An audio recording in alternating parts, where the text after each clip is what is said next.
তিন প্রকৃতির লোককে কখনো দ্বিতীয়বার সুযোগ দেবে না। নিমক হারাম, গাদ্দার আর বেঈমান।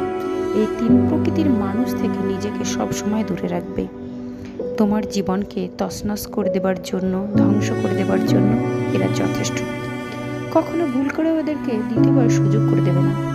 যতবারই সুযোগ দাও না কেন, বারবারই গাদ্দার গাদ্দারি করবে, বেঈমান বেঈমানি করবে, আর নিমক হারাম নিমক হারাম।